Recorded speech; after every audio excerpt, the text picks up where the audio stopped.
Hi guys, very good morning to all of you. कैसे हैं आप सब? स्वागत है आप सब बच्चों का आज के इस सेशन में। स्ट्रेटेजिक मैनेजमेंट हमारा सब्जेक्ट, जिसके अंतर्गत हमारा chapter number 1 introduction to strategic management चल रहा है।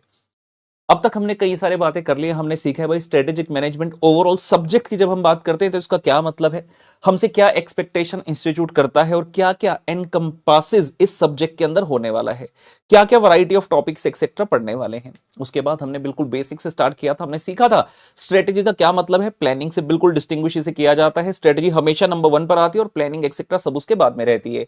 स्ट्रेटेजिक मैनेजमेंट के अंदर दो वर्ड्स हैं, स्ट्रेटेजी और मैनेजमेंट। मैनेजमेंट का मतलब हमने सीखा था एज पर आर इंस्टीट्यूट के भाई मैनेजमेंट को दो टर्म्स में यूज कर लेना, key group in the organization and the function which coordinates the diverse set of activities in the organization. फिर हम आए थे स्ट्रेटेजी पर। हमने कहा भाई स्ट्रेटेजी क्या चीज होती है। हमने स्ट्रेटेजी के भिन्न भिन्न तरह के नेचर एक्सेट्रा देखा था कि आपका एक लॉन्ग टर्म के लिए आप स्ट्रेटेजी अपनी अडॉप्ट कर रहे हैं और अगर स्ट्रेटेजी नहीं होगी तो एक ऑर्गेनाइजेशन एक तरह से डायरेक्शन लेस होगी। हमने स्ट्रेटेजी के बारे में बहुत सारी चीजें सीखी और उसके बाद हमने कहा कि यार स्ट्रेटेजी जो है कभी भी परफेक्ट नहीं हो सकती, स्ट्रेटेजी फ्लॉलेस कभी नहीं हो सकती। इसलिए आपको हमेशा से क्वेश्चन डालना पड़ेगा कि जो भी अनएंटिसिपेटेड डेवलपमेंट बाहर चल रही है बिजनेस एनवायरनमेंट में, कि अगर कभी भी ऐसा हो तो आप अपनी स्ट्रेटेजी चेंज कर सको। और स्ट्रेटेजी मेनली 3 लेवल्स पर बनाई जाती है corporate level, business level and the functional level. Corporate level ऐसा लेवल जहां पर टॉप मोस्ट लोग बैठे हैं, ऑर्गेनाइजेशन के CEO, board of directors and the other senior people, ये डिसाइड करते हैं कि कहां पर आपको जो है पैसा डालना है, किस बिजनेस को करना है, कंपीट कहां पर करना है। एक बार इन्होंने कर दिया ये वाला निर्णय सुनिश्चित, उसके बाद बिजनेस लेवल, जिसको डिवीजन लेवल या फिर SBU strategic business unit level भी कहा जाता है, उन तक ये अपना आइडिया फ्लो करते हैं। Then the strategy for each and every division is made by the that divisional manager. उस डिविजनल मैनेजर की रिस्पॉन्सिबिलिटी है अपने एसबीयू के लिए अकॉर्डिंगली डिसाइड करना कि भाई अब कंपीट कहां करना है, ये तो टॉप वालों ने बता दिया, लेकिन कंपीट कैसे करना है, अपने इंडिविजुअल बिजनेस के लिए क्या क्या स्ट्रेटेजी हमें अपनानी है, ये सभी बातें business level, division level decide करेगा। Once they have done this कि हाँ भाई कंपीट कैसे करना है, how we have to compete, now comes the most essential part, the implementation of the strategy, जो कि ऊपर से फ्लो करते हुए नीचे आ रही है। यहां पर काम आता है फंक्शन लेवल का। एज द नेम सेज, यहां पर सारे के सारे फंक्शंस हैं। फाइनेंस है, परचेज है, प्रोडक्शन है, एचआर है, मार्केटिंग है, एडमिन है, एक्सेट्रा एक्सेट्रा, सारे फंक्शंस हैं। हर फंक्शन का एक मैनेजर है और उसके अंतर्गत उसी फंक्शन से रिलेट करते हुए बाकी के लोग हैं। एचआर डिपार्टमेंट तो एचआर का हेड हो गया और उसके नीचे एचआर के एम्प्लॉइज हो गए। फाइनेंस डिपार्टमेंट में सीएफओ साहब टॉप पर बैठे हैं और उनके नीचे जो है उनके एम्प्लॉइज एक्सेट्रा हो गए। तो इस तरह से 3 लेवल्स जो है बनाए जाते हैं और लास्ट लेवल का काम क्या है, how to implement the strategy and to get the results. तो ये 3 लेवल्स हमारे पास होते हैं। उसके बाद हमने इन सबके बीच में थोड़ा सा इंटर रिलेशनशिप भी सीखा था। हमने एक सीखा था फंक्शनल एंड डिविजनल रिलेशनशिप, जहां पर कई सारे एग्जांपल्स के तहत और किस तरह से ऑर्गेनाइजेशन बनती है हमने डिस्कस किया था। एंड साथ ही साथ we took a glimpse of the horizontal structure, जो कि हम कहते हैं कि भाई एक तरह से पूरा बॉसलेस स्ट्रक्चर है, जहां पर पूरी इंडिपेंडेंस, ऑटोनॉमी दी जाती है आइडियाज शेयरिंग के लिए, क्रिएटिव थिंकिंग के लिए, इनोवेशन के लिए, जो कि मेनली स्टार्टअप्स में होता है। और एक हमने पढ़ा था मैट्रिक्स स्ट्रक्चर, जो कि ग्रिड लाइक स्ट्रक्चर होता है, जहां पर एक एम्प्लॉय 2 बॉस को मिनिमम जो है रिपोर्ट करता है, to the functional manager as well and side by side to the project manager as well. हमने कहा था थोड़ा सा कॉम्प्लेक्स स्ट्रक्चर ये माना जाता है, स्मॉल ऑर्गेनाइजेशन के लिए नहीं है, लार्ज ऑर्गेनाइजेशन के लिए मेनली होता है। एंड मेनली जहां पर टेम्पररी टास्क बेस्ड प्रोजेक्ट होते हैं, जैसे कि कंस्ट्रक्शन इंडस्ट्री एक्सेट्रा, वहां पर ही चलता है। हमने भिन्न भिन्न एग्जांपल्स के साथ सपोर्ट करते हुए इसे सीखा था। Then we came back to the nature of strategy, जहां हम पढ़ रहे थे। हमने सीखा भाई कि स्ट्रेटेजी जो है वो प्रोएक्टिव भी हो सकती है, रिएक्टिव भी हो सकती है। प्रोएक्टिव का मतलब क्या है कि भाई खुद से अपने लिए डिसीजन लेना, खुद से कुछ चाल चलना। हमेशा ऐसा नहीं कि अच्छा वो ये करेगा तो मैं ये करूंगा, अरे भाई उसका इंतजार क्यों करता है, तो अपनी तरफ से करना, तो अपना काम कर। तो प्रोएक्टिव का मतलब है कि आपको अपना बिजनेस बढ़ाने के लिए, फाइनेंशियल परफॉर्मेंस इंप्रूव करने के लिए, मार्केट में अपनी पोजीशन और स्ट्रॉन्ग करने के लिए कुछ ना कुछ स्टेप्स तो तुम्हें लेने होंगे। इन एक्शंस को कहा जाता है बीइंग प्रोएक्टिव। जैसे कि मैंने आपको एग्जांपल दिया था और दिखाया था होंडा सीबीजी, जो कि 1999 में लॉन्च की थी होंडा कंपनी ने, जो कि एक ओवरनाइट हिट था।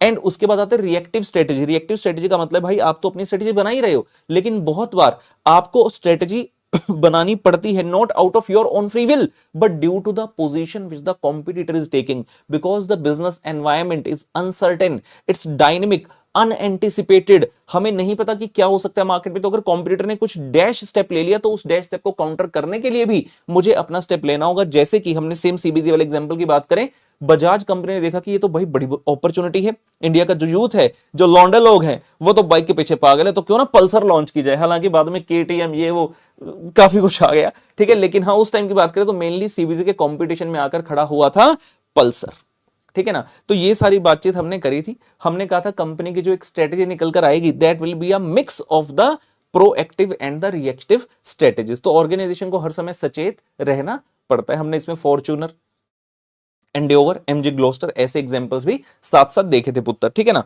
चलिए, अब हमने कल कुछ प्रश्न भी किए थे जो कि हर चैप्टर के साथ कुछ केस स्टडीज हैं, तो हमने कुछ केस स्टडीज भी की थी। एक जो हमने कॉर्पोरेट लेवल किया था ना, उसका एक केस स्टडी है। सबसे पहले वो बोला केस स्टडी पढ़ते हैं और उसके बाद आज की पढ़ाई को, इस चैप्टर को आगे बढ़ाएंगे। कम ऑन, आइए जी, एक बार फिर से स्वागत है आपका इस स्क्रीन पर, जहां पर आपको मेरे साथ साथ आपके नोट्स की स्क्रीन भी दिखेगी। इसमें देखिए जी, प्रश्न नंबर 5 पर आ जाना मेरे पुत्र, प्रश्न नंबर 5 पे आ जाना जरा। कहता जी, एबीसी लिमिटेड एक कंपनी है, it is in a wide range of businesses which include apparel, lifestyle product, furniture, real estate and electrical product. क्या कहते हैं इसे बिजनेस को? एक टर्म सिखाई थी, देखो किसे तो याद है, जरा सोचो सोचो सोचो रे, सोचो सोचो रे। हाँ जी, जब एक ऑर्गेनाइजेशन डिफरेंट डिफरेंट टाइप के बिजनेस करे तो अपन उसको क्या बोलते रे? कॉन्ग्लोमीरेट। सर सुना सुना सा है भाई, सिखाया था कॉन्ग्लोमीरेट। कॉन्ग्लोमीरेट ऐसा बिजनेस, ऐसी ऑर्गेनाइजेशन जो कि बहुत सारे डिफरेंट फील्ड्स में अपने पर फैलाए हुए है। एग्जांपल दिया था मैंने आईटीसी कंपनी का, भूलना नहीं है। The company is looking to hire a suitable chief executive officer, consider yourself as the HR consultant for this company. You have been assigned the task to enlist the activities involved with the role of CEO।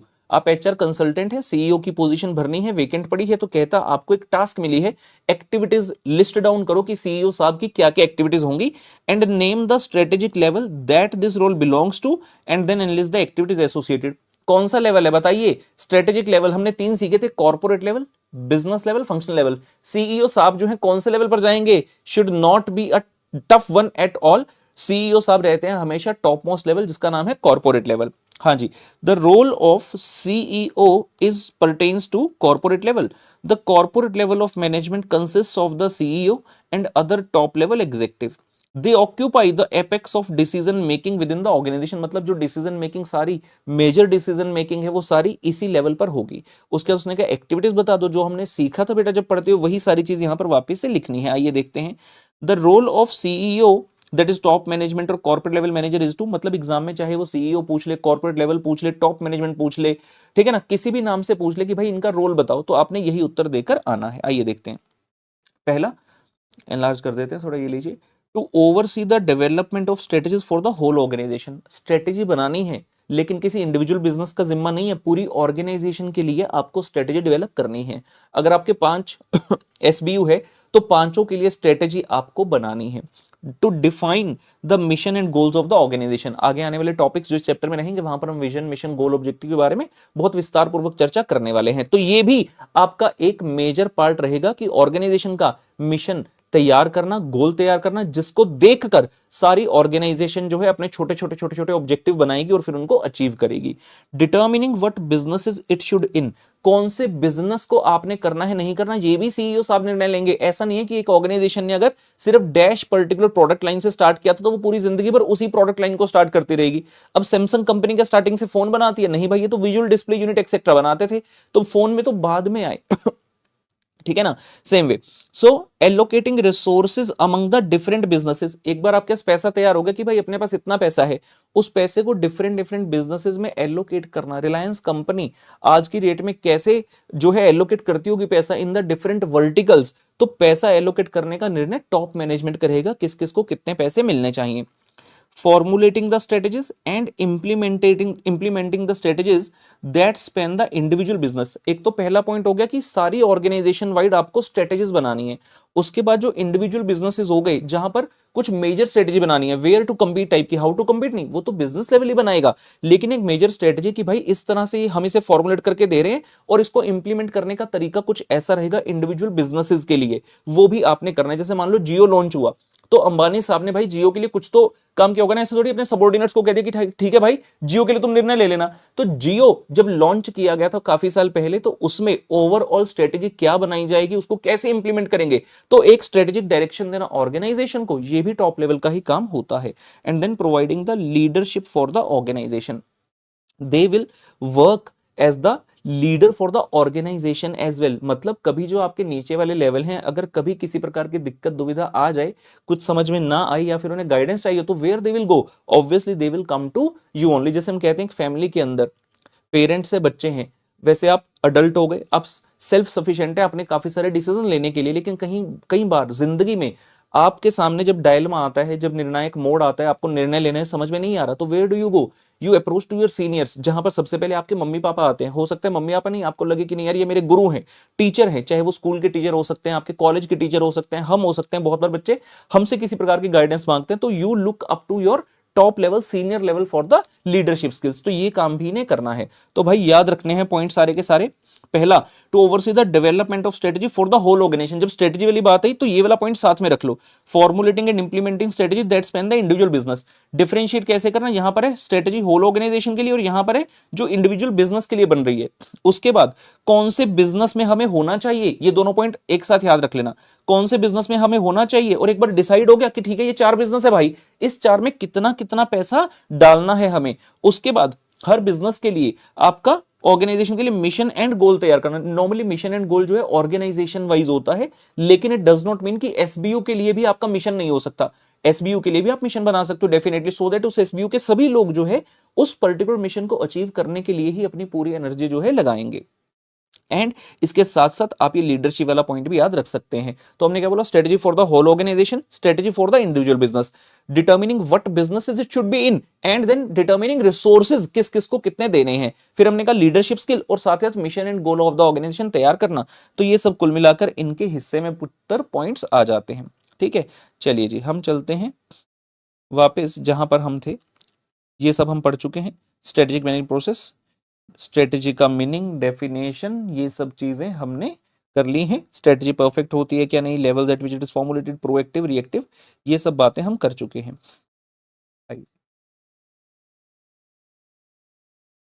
यहां पर आते हैं, just a second.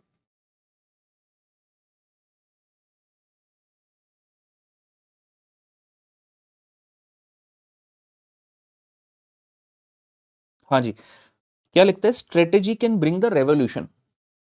आपको ध्यान रहे हम कौन सा हेड पढ़ रहे हैं, हमारा हेड चल रहा है कॉन्सेप्ट ऑफ स्ट्रेटेजी, जिसके अंदर पहला पॉइंट पढ़ा मीनिंग एंड नेचर, फिर पढ़ा डेफिनेशन, फिर पढ़ा स्ट्रेटेजी के नेचर के बारे में कि क्या फ्लॉलेस हो सकती है, परफेक्ट हो सकती है या नहीं, कौन से लेवल्स हैं mainly, strategy reactive part proactive हो सकती है, and then last head almost इसके अंदर आ रहा है, strategy can bring the revolution. बिल्कुल सही बात लिखी है, strategy can bring the revolution as well.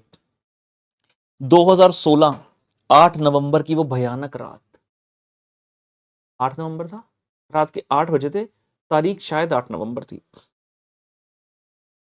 मेरे प्यारे भाइयों और बहनों, आज रात 12 बजे से 500 और 1000 के नोट चलने बंद हो जाएंगे, ये लीगल टेंडर नहीं रहेंगे।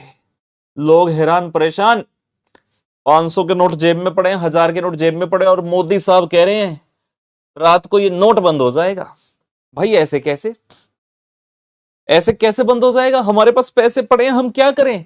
कहते चिंता ना करो मित्रों, इतने समय तक आप बैंक में जाकर, किसी बैंक में जाकर अपने पुराने नोट देकर नए नोट ले सकते हो। लेकिन भाई इतना तगड़ी चीज सुनकर पैरों तले जमीन खिसक जाती है कि रुपया चलना बंद हो गया। कहते आज की डेट में जो तुम्हारे पास पैसे हैं ना, ये चलने बंद हो जाएंगे, हम इसे नहीं मानेंगे। भाई ये क्या बात हुई, अब पुराने नोट बैंकों में जमा करवा दिए, नए नोट साथ साथ मिल नहीं रहे थे, क्योंकि नए नोट आरबीआई ने छापे ही नहीं, और जितने छापे थे वो इंडिया की इकोनॉमी और हमारी पॉपुलेशन और साइज देखते हुए, कितनी करेंसी इन सर्कुलेशन होती है, वो नोट बड़े कम मात्रा में थे, जैसे ही आते फटाफट खत्म हो जाते। लोग एटीएम्स के बाहर लाइन लगा लगा के खड़े होते थे, और मतलब 50 लोगों की लाइन है तो 10 लोगों में ही वो एटीएम अपनी क्षमता खत्म कर देता था।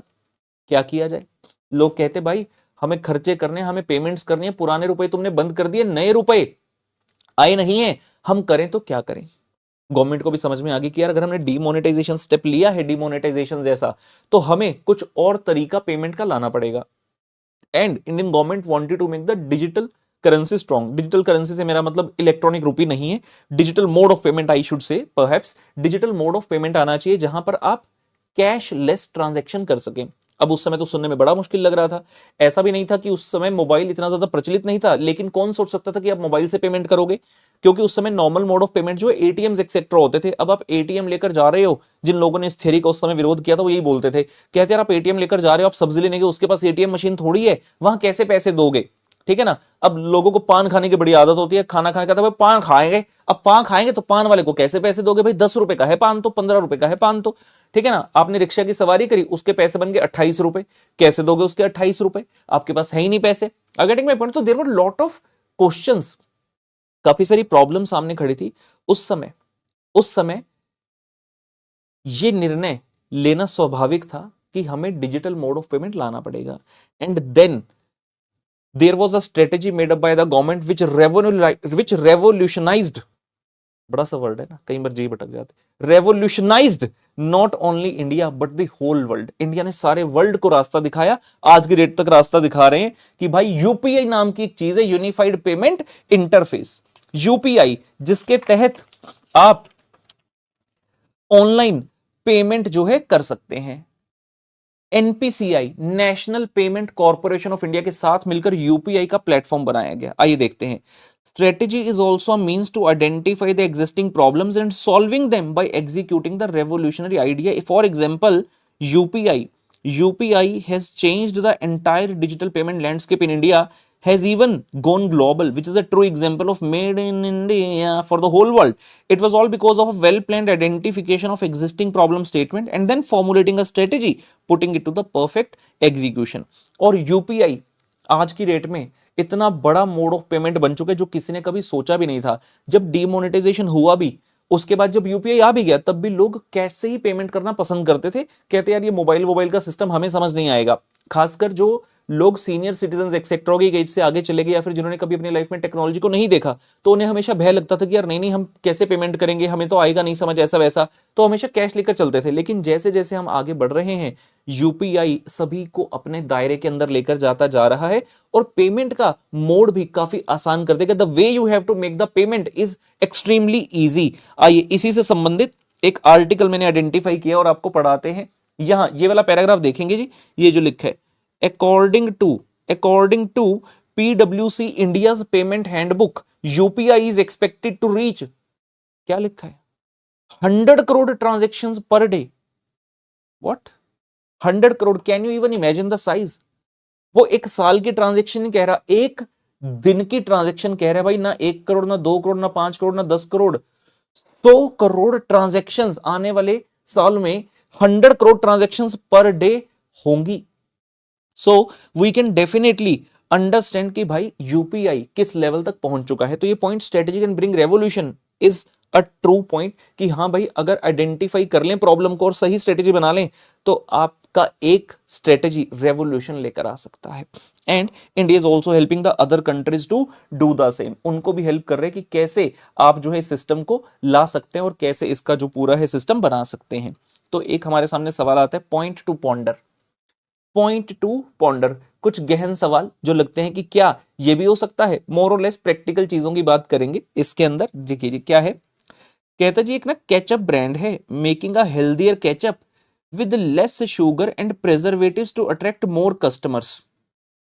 अब नॉर्मली देखा जाए कि यार जब बंदा केचप खरीदता है, मतलब कुछ साल पहले की सोचो, जब केचप खरीदते तो क्या ये सब सोचते थे शुगर प्रिजर्वेटिव कितने? नहीं भाई, इसके बारे में तो सोचता ही कोई नहीं था। भैया केचप दे दो, कौन सी? किसान केचप दे दो, किसान की मेन चलती थी। लेकिन कहते केचप ब्रांड है तो वो अपने आप को इस तरह से मार्केट कर रहा है कि मेरे ब्रांड में शुगर कम है, प्रिजर्वेटिव कम है, by letting the parents feel safe about their kids consuming ketchup. Can this be called a strategy? कहता क्या आप इसे स्ट्रेटेजी बोल सकते हो? आप सोचो, सोचिए, विचार कीजिए, क्या आप इसे स्ट्रेटेजी बोल सकते हो? Definitely it's a strategy, definitely it's a strategy. आज की डेट में एक बिजनेस कोई भी स्टेप अगर ले रहा है अपनी मार्केट पोजीशन स्ट्रॉन्ग करने के लिए, कॉम्पिटिटर से आगे निकलने के लिए, ये तो फिर भी एक सही आइडिया लग रहा है। कई बार आपका आइडिया ऐसा होता है जो कि आपको लगेगा कि ये क्या बकवास आइडिया है। कई बार जैसे कहीं एडवर्टाइजमेंट देख रहे हो ना, आप कहते हैं हे भगवान, ये इस चीज की एडवर्टाइजमेंट थी, ये तो हमें समझ ही नहीं आई, लेकिन वो उनकी स्ट्रेटेजी का हिस्सा है। तो जब वो स्ट्रेटेजी हो सकती है तो डेफिनेटली स्ट्रेटेजी है। आज की डेट में people are health conscious very much then ever देवर बिफोर। आज से पहले कभी ऐसा इंडिया में सिस्टम नहीं आया। हम तो भाई गोलगप्पे कचौरी स्ट्रीट फूड वाले देश हैं, जहां पर मैले हाथों से भी कोई कुछ बना देता है तो हम जरा सा भी संकोच नहीं करते, बल्कि वहां पर तो चटकारे लगाकर खाते हैं। मजा आ गया, मजा आ गया। तो भाई यहां आज की डेट में लेकिन हेल्थ कॉन्शियसनेस की तरफ जो है इंडिया चलता जा रहा है। तो अगर वो केचप वाला ब्रांड कह रहा है कि भाई मेरे केचप में शुगर कम है, मेरे केचप में प्रिजर्वेटिव कम है, और केचप खाने का शौक किसको होता है? ज्यादातर बच्चों को। कभी देखा केचप की एड में कोई बूढ़े से अंकल आ रहे हैं? नहीं, हमेशा छोटे छोटे बच्चों को दिखाया जाता है। बर्गर के साथ लगा लिया, या फिर वो स्माइलीज होती है ना मैकेन्स, उसका लगा लगा कर बच्चे चटकारे लगा लगा कर खा रहे हैं। अब मतलब भाई केचप की कंजम्पशन तो बहुत है। तो जब ये ब्रांड कह रहे हैं कि मेरे इसमें शुगर कम है, प्रिजर्वेटिव कम है, मतलब पेरेंट्स को लग रहा है कि भाई ये वाला केचप तो लेना ही है, तो क्यों ना ये वाला लें, सेफ है एटलीस्ट। तो it's definitely a strategy. Yes, it is a business strategy to fight the competition and to adapt with changing external environment. People becoming health conscious is external environment factor. ठीक है, तो ये एक point two ponder था, सही लगा हमें, बिल्कुल जायज है। ठीक है जी, हमारे सामने नेक्स्ट टॉपिक आ रहा है। मैंने सिखाया था जब भी हमारे सामने बिल्कुल एक मेजर टॉपिक आएगा तो उसके पीछे ग्रीन कलर का बैकग्राउंड होगा और ऐसा एक सिंबल हमने लगाया होगा। जब जब नया टॉपिक स्टार्ट होगा तो अब तक हमारा स्ट्रेटेजिक मैनेजमेंट के अंदर मैनेजमेंट का मतलब हो गया, स्ट्रेटेजी हो गया, और type of level, strategic levels in the organization, ये मेन टॉपिक हो चुके हैं। जो नेक्स्ट मेन टॉपिक आता है, और आपको दिखा दूं, ये हमने सारा यहां पर देखा हुआ है already. So, meaning and nature of strategic management we are done with, concept of strategy and strategic levels। Total 5 topic हैं इस चैप्टर के अंदर, जिसमें से हम 3 कर चुके हैं, और इस वाले टॉपिक पर आ रहे हैं strategic management importance and limitations. ठीक है, स्ट्रेटेजिक मैनेजमेंट के बारे में अभी तक काफी सारी नॉलेज ले ली। सवाल आया हमारे सामने कि यार स्ट्रेटेजिक मैनेजमेंट क्या सच में इंपॉर्टेंट है? आपको क्या लगता है? सर डेफिनेटली इंपॉर्टेंट है, नहीं तो ये सब्जेक्ट हमारे सिलेबस में होता क्यों? बिल्कुल सही सी बात है भाई, स्ट्रेटेजिक मैनेजमेंट इंपॉर्टेंट तो है, लेकिन इंपॉर्टेंस क्या हम शब्दों में उतार सकते हैं? आप जितनी बुक्स पढ़ेंगे, हर बुक के अंदर आपको n नंबर ऑफ पॉइंट्स मिलेंगे, लेकिन जब हमारे एग्जाम में क्वेश्चन आएगा तो हम प्रेफरेबली अपने इंस्टीट्यूट के जो पॉइंट्स हैं उनसे बाहर नहीं लिखेंगे। ऐसा नहीं आप लिख नहीं सकते, लिख सकते हो, लेकिन प्रेफरेबली है कि जिन हेडिंग्स के अंदर इसको सजाया गया है हमारे इंस्टीट्यूट द्वारा, हम अपनी बाउंड्री वहीं तक ही रखेंगे। ठीक है, और साथ में लिखे लिमिटेशंस। यार अब तक जो सीखा है, लग तो रहा नहीं कोई लिमिटेशन है, लेकिन फिर भी हर सिक्के के 2 पहलू होते हैं, तो डेफिनेटली कोई ना कोई लिमिटेशन तो होगी ही। तो हमें दोनों तरह से पढ़ना है। आइए स्टार्ट करते हैं। Importance of strategic management essentially lies in enabling an organization to perform better than its competitors and its own past and present performance। कहते हैं स्ट्रेटेजिक मैनेजमेंट की इंपॉर्टेंस इस पॉइंट में लाई करती है, क्योंकि ये एक ऑर्गेनाइजेशन को इनेबल करता है। किस लिए? कि तुम परफॉर्म कर सको बेटर। किससे? एक तो खुद के पास्ट प्रेजेंस परफॉर्मेंस से, और पास्ट परफॉर्मेंस से, जो तुम पहले करते थे और जो आज करते हो, इससे बेहतर भी तो करना चाहते हो, एंड साथ साथ then the competitors as well. तो स्ट्रेटेजिक मैनेजमेंट डेफिनेटली जरूरी है, क्योंकि यही हमें इनेबल करेगा, यही हमें सक्षम बनाएगा कि हम जीवन में आगे बढ़ पाए, अपने आप से भी और दूसरे कॉम्पिटिटर से भी। इसका मतलब क्या है? मतलब कैसे पता चलेगा बेटर परफॉर्म कर रहे हो? Delivering superior return to your investors, superior value to the customers, and superior performance with expectation of the employees, suppliers, governments and society et cetera. जो आपके कस्टमर्स हैं उन्हें आप वैल्यू दे सकें। वैल्यू का मतलब R&D करके अपना प्रोडक्ट में और नई फीचर्स ऐड कर सकें, कॉम्पिटिटिव प्राइस पर ऑफर कर सकें। जो आपके इन्वेस्टर्स हैं उन्हें रिटर्न्स दे सकें अच्छी, चाहे वो डिविडेंड की फॉर्म में हो, रिकरिंग इनकम, या फिर वो कैपिटल गेन नेचर का हो, मतलब उनके शेयर की वैल्यू ओवर द पीरियड बढ़ाना। इंप्लॉइज हैं, आपके इंप्लॉइज आपके साथ गुड फील कर सकें, अटैच्ड फील कर सकें, और ओवरऑल जो गवर्नमेंट है, सोसाइटी है, सप्लायर्स हैं, वो सब आपके साथ रहकर जो है आगे बढ़ सकें। ये सब स्ट्रेटेजिक मैनेजमेंट इंश्योर करेगा। कहते जी the overall objectives of the strategic management are twofold. अगर मोटी मोटी बात करें तो इनके 2 तरह के ऑब्जेक्टिव हैं। पहला, to create the competitive advantage. Competitive advantage का मतलब क्या होता है? ऐसा एडवांटेज जो आपके पास है, आपके कॉम्पिटिटर के पास नहीं है, एंड ये सिर्फ हमें नहीं पता, my customer also knows that, something which is unique and valued by the customer. कुछ ऐसा एडवांटेज जो कि कस्टमर को पता है कि यार इस पर्सन के पास, इस कंपनी के पास यूनिक है, एंड कस्टमर उसको वैल्यू भी करता है। कस्टमर उसके लिए पैसे देने को भी तैयार है, so that company can outperform the competitors in all aspects of the performance. And second, to guide the company successfully through all changes in the environment, that is to react in the right manner. आराम से कहता, strategic management के दो main objective हैं। पहला कि हम competitive advantage create करके देंगे तुम्हें, मतलब जब ऑर्गेनाइजेशन जो कि स्ट्रेटेजिक मैनेजमेंट का सहारा ले रही है वो अपना एक कॉम्पिटिटिव एडवांटेज क्रिएट करेगी। कॉम्पिटिटिव एडवांटेज मींस, ये डिटेल में आएगा हमें आगे जाकर, ऐसा एडवांटेज जो कि यूनिक है, कॉम्पिटिटर के पास नहीं है। अगर कॉम्पिटिटर के पास है फिर यूनिक थोड़ी हुआ, यूनिक है, एंड कस्टमर इसको वैल्यू ही करता है। सैमसंग कंपनी, ये क्या है? फोन। ये क्या है? फोन। फोन तो ऐसा होता है ना, ये ऐसा फोन कहां से होने लग गया? सैमसंग कंपनी जानी जाती है अपनी R&D के लिए, रिसर्च एंड डेवलपमेंट के लिए, फोन के अंदर तरह तरह की नई फीचर्स लाने के लिए। और रेवोल्यूशन आई जब उन्होंने ये वाला फोन लेकर आया। ये रहा फोन, ये इसकी स्क्रीन है। सर इतनी सी स्क्रीन, देखो तो सही। सर आइला, सर ई का हुआ, ई ऐसन बा, और इसको पकड़ने का ई स्टाइल बा, स्टाइल बा। सैमसंग कंपनी ने कुछ साल पहले अपने 2 मॉडल मार्केट में उतारे और मार्केट देखती रहेगी कि भाई जितने कॉम्पिटिटर थे वो कह रहे हम तो अभी तक इनसे फोन्स में compete कर रहे थे, इतने मेगापिक्सल का कैमरा, इतनी मेमोरी, इतना उसके अंदर हार्ड डिस्क देंगे, इतना ये होगा, इतना वो होगा, ये फीचर्स होंगे, लेकिन ये क्या, इन्होंने तो फोन को ही फोल्ड कर दिया। इसको कहते हैं फ्लिप। सैमसंग कंपनी ने जब ये फोन मार्केट में उतारा तो कॉम्पिटिटर्स देखते रह गए कि भाई ये क्या रेवोल्यूशन है। Now the employees of the Samsung company no, ऐसा नहीं इससे पहले फ्लिप फोन नहीं था, इससे पहले भी होता था, मोटरोला कंपनी का होता था, लेकिन ऐसा कि बस ना लो तभी अच्छा है, मतलब दिक्कतें ही दिक्कतें थी। असली में पहला फ्लिप फोन सैमसंग कंपनी ने उतारा, ये हमने यूज किया हुआ है, ये मैडम ने काफी समय यूज किया है। उस समय मैंने भी फोन लिया था, शौक था फोन का, हमेशा से शौक रहा है मुझे, तो मैंने लिया था सैमसंग फोल्ड। अभी फोल्ड मेरे पास नहीं है तो मैं नहीं दिखा सकता, मैंने सेल कर दिया। तो सैमसंग फोल्ड जो है वो इस प्रकार से खुलता था, जैसे फोल्ड होती है ना कोई चीज, जैसे मान लो ये आपकी किताब है, ये दिख रही है एक स्क्रीन, फिर उस फोन को ऐसे खोला जाता था तो 2 स्क्रीन होती थी, मतलब बड़ी स्क्रीन बन जाती थी, समझ रहे हैं? तो वो होता था सैमसंग फोल्ड। सैमसंग कंपनी ने वो वाला फोन भी मार्केट में निकाला और ये सैमसंग फ्लिप वाला फोन भी मार्केट में निकाला। अब ये क्या है? इनका कॉम्पिटिटिव एडवांटेज है। They were the first one to launch this phones in the market. इनके काफी साल बाद 1-2 ब्रांड और लेकर आ गया, लेकिन वो रिएक्टिव स्ट्रेटेजी हो गई, उसको छोड़िए। हम कह रहे हैं कॉम्पिटिटिव एडवांटेज, जो कि कस्टमर है जिसको उतने पैसे खर्च करने क्योंकि अच्छे खासे प्राइस का आता है। The person who wants to invest the money in such kind of mobile, वो किसी ऐरे गहरे ब्रांड के पास नहीं जाएगा। मान लो मैं कहता हूं लावा, लावा, कार्बन, ये भी ब्रांड्स हैं, इन्होंने अपना फोल्ड निकाल दिया, कहते भाई हमारा जो फ्लिप है ना 20,000 रुपए में मिलेगा, ये फोन है मान लो 90,000 रुपए का। तो the person who wants to take this kind of thing वो सैमसंग में इन्वेस्ट करेगा, ना कि उधर, क्योंकि वहां सर्टेनिटी नहीं है, वहां ट्रस्ट हमारा नहीं है कि कितने दिन चल पाएगा, नहीं चल पाएगा। समझ रहे हो?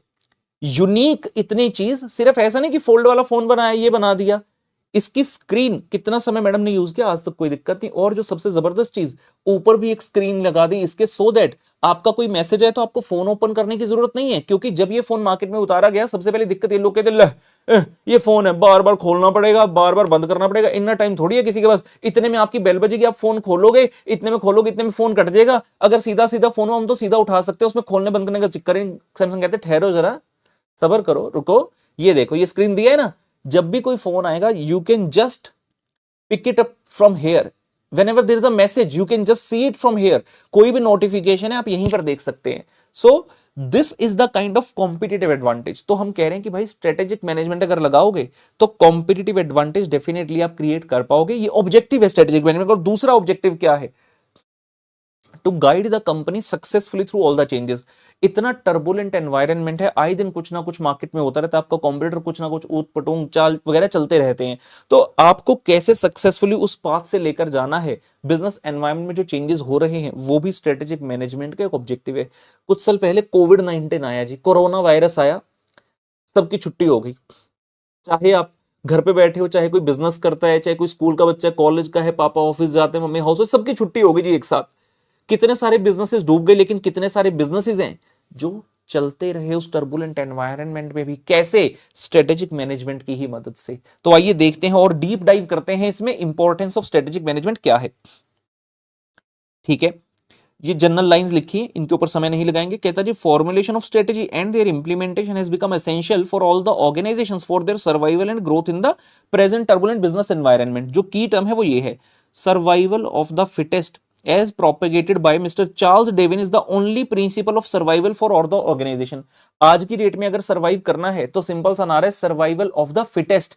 आप किसी से ये नहीं कह सकते अरे मैं इतना साल पुराना बिजनेस करता था, मेरे इतने सारे कस्टमर थे, नया वाला है ना ये मेरे ले गया। कहते भाई रोने धोने से कुछ नहीं होगा, you have to adopt such strategies so that you can fight with the competitors. It's no more a business, it's a war zone, जहां पर every business is fighting today to take the customer, to attract the customer, to retain the customer. यहां पर fittest का मतलब ये मत समझ लेना लार्जेस्ट और strongest organization, but those who can change and adapt successfully to the changes in the business environment। तो survival of the fittest, fittest का यहां पर मतलब सिंपल सा है कि बिजनेस एनवायरनमेंट को जो समझ सके एंड उसको अडेप्ट कर सके अपने फेवर में। Survival of the fittest, very beautiful line, very important words, याद रखेंगे। Many business giants have failed to manage the drastic changes in the business environment। काफी सारे बिजनेसेस ऐसे थे जब जब एनवायरनमेंट चेंज हुआ तो वो अपने आप को संभाल ही नहीं पाए और इसलिए वो एक्सटिंक्ट हो गए। Bajaj scooter, LML scooter, Murphy radio, BPL का television, Videocon, Nokia, Kodak etcetera.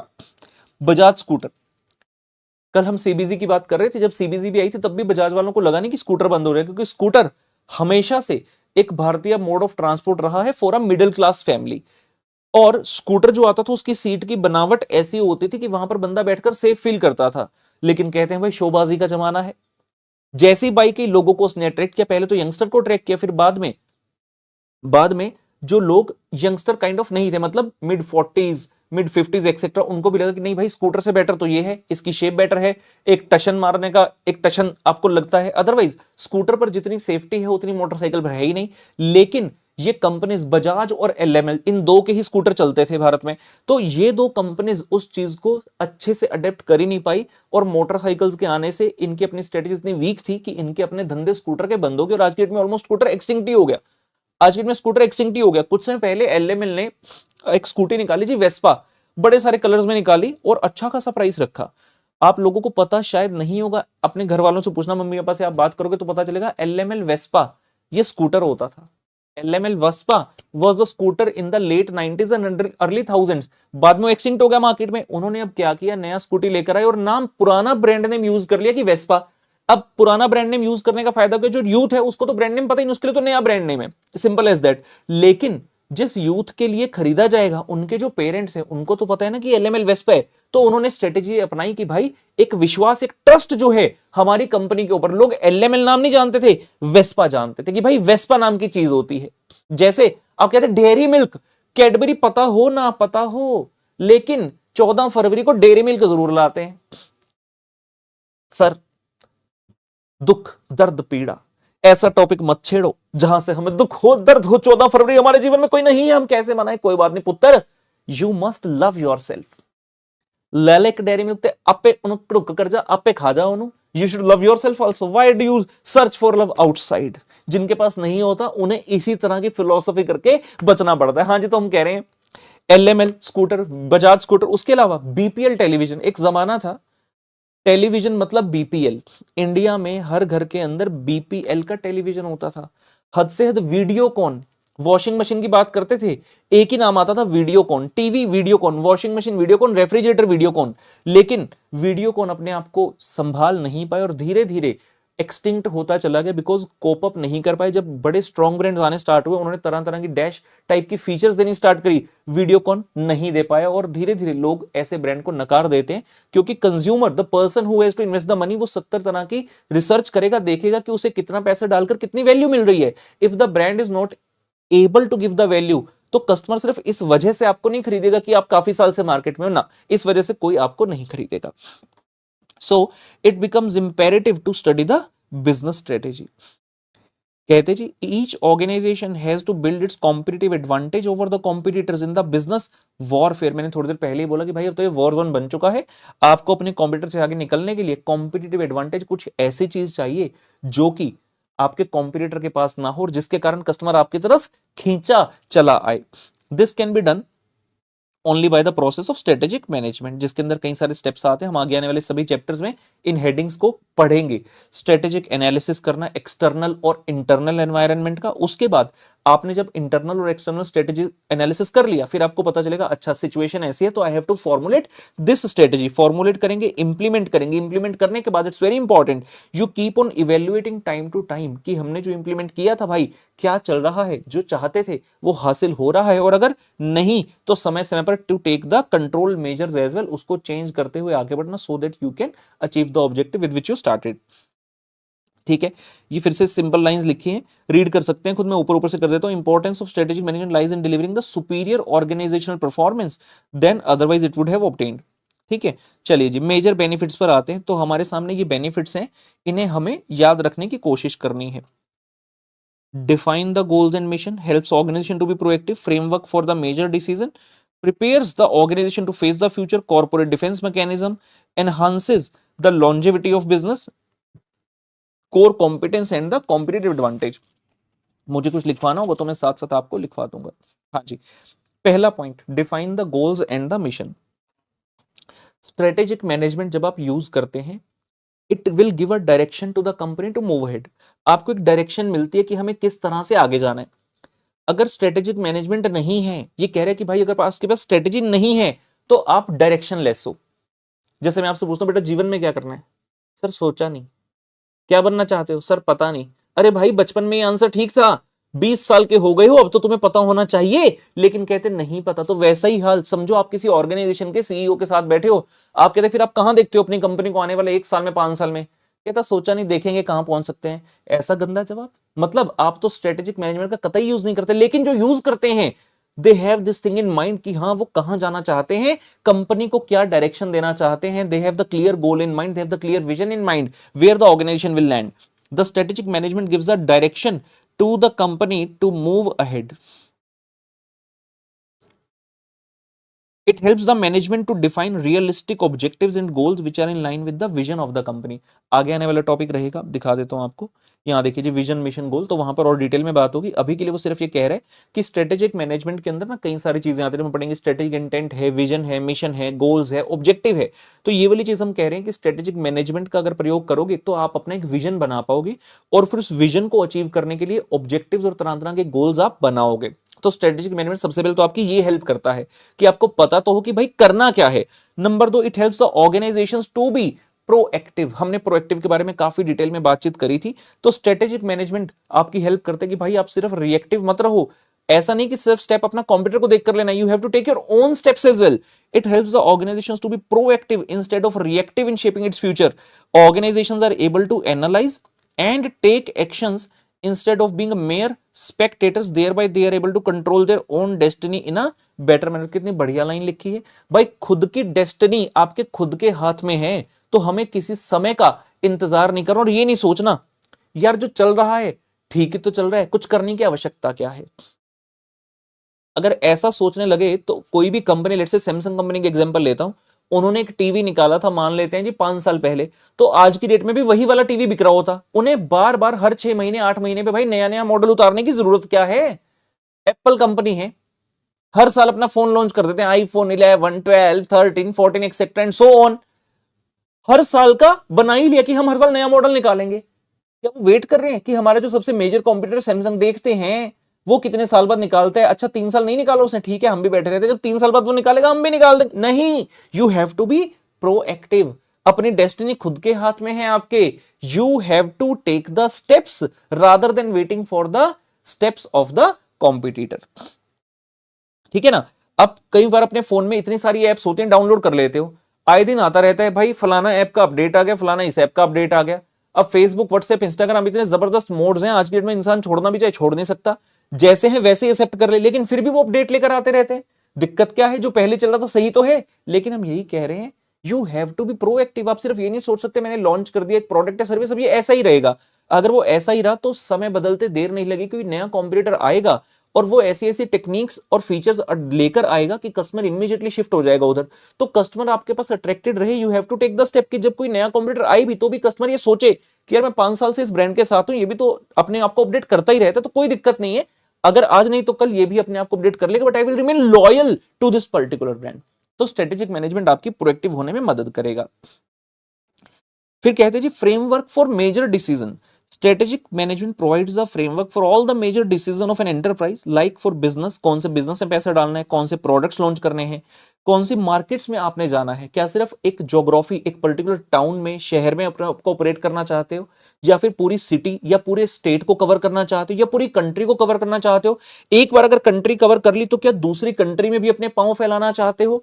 तो ये सब डिसीजन स्ट्रेटेजिक मैनेजमेंट को लेने में मदद करेगा। It provides the better guidance to entire organization on the crucial point what it is trying to achieve. बहुत सारे वर्ड्स ऐसे होंगे जो कि आपको पढ़ने की, याद रखने की आवश्यकता नहीं है। So no need to focus on that, rather focus on the things जो कि इंपॉर्टेंट है, जहां पर काफी कुछ हमें सीखने को मिलेगा, and those are the important wordings. तो बड़ा ही सिंपल चीज बोली कि स्ट्रेटेजिक मैनेजमेंट सिर्फ एक पर्टिकुलर फैसेट को कवर नहीं करता, पूरी ऑर्गेनाइजेशन वाइड जितने भी मेजर डिसीजन लेने हैं सब में आपकी हेल्प करेगा। कौन से बिजनेस में पैसा डालना है, एक आप एनालिसिस करोगे, मान लीजिए आपको आज के दिन बिजनेस स्टार्ट करना है, आपके पास कॉर्पस है 1000 करोड़ रुपए का।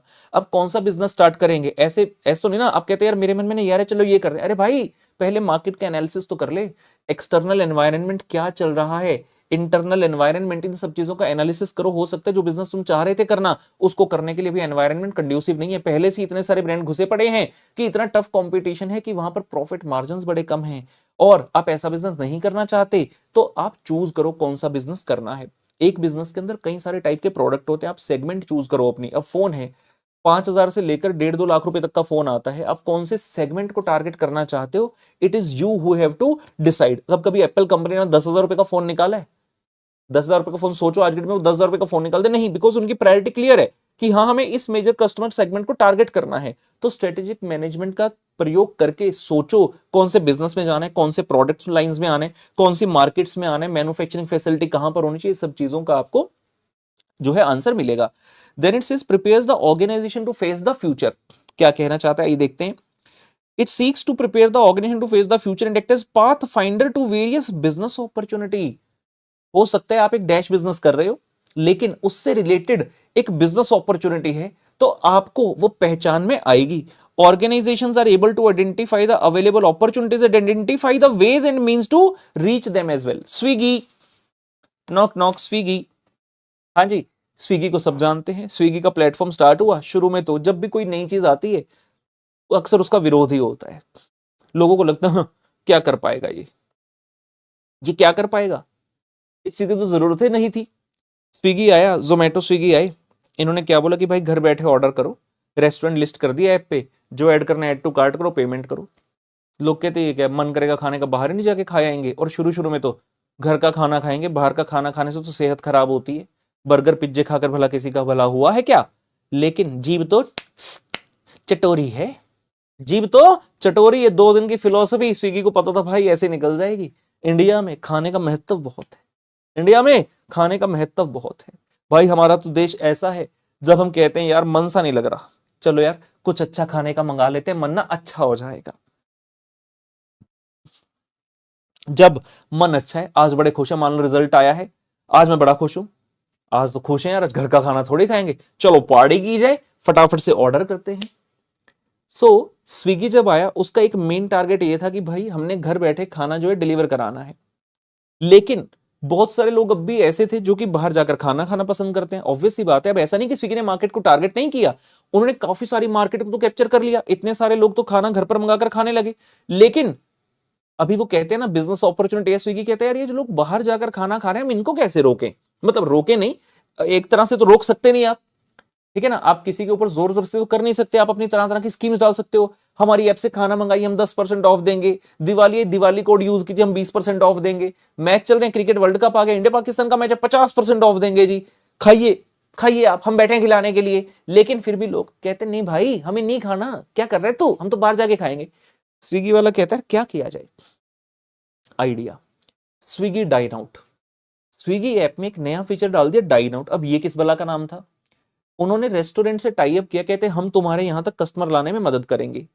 तुम्हें कस्टमर नहीं जानता, मान लो आप शहर के किसी एक पर्टिकुलर जगह, एक पर्टिकुलर एरिया में रहते हैं, तो आप नॉर्मली जब खाने का मन करता है तो उसी एरिया के जो 5-7 रेस्टोरेंट है उन्हीं में चले जाते हैं खाना खाने के लिए। उसके बाहर क्या हो रहा है क्या नहीं आपने कभी सोचना भी आवश्यक नहीं समझा।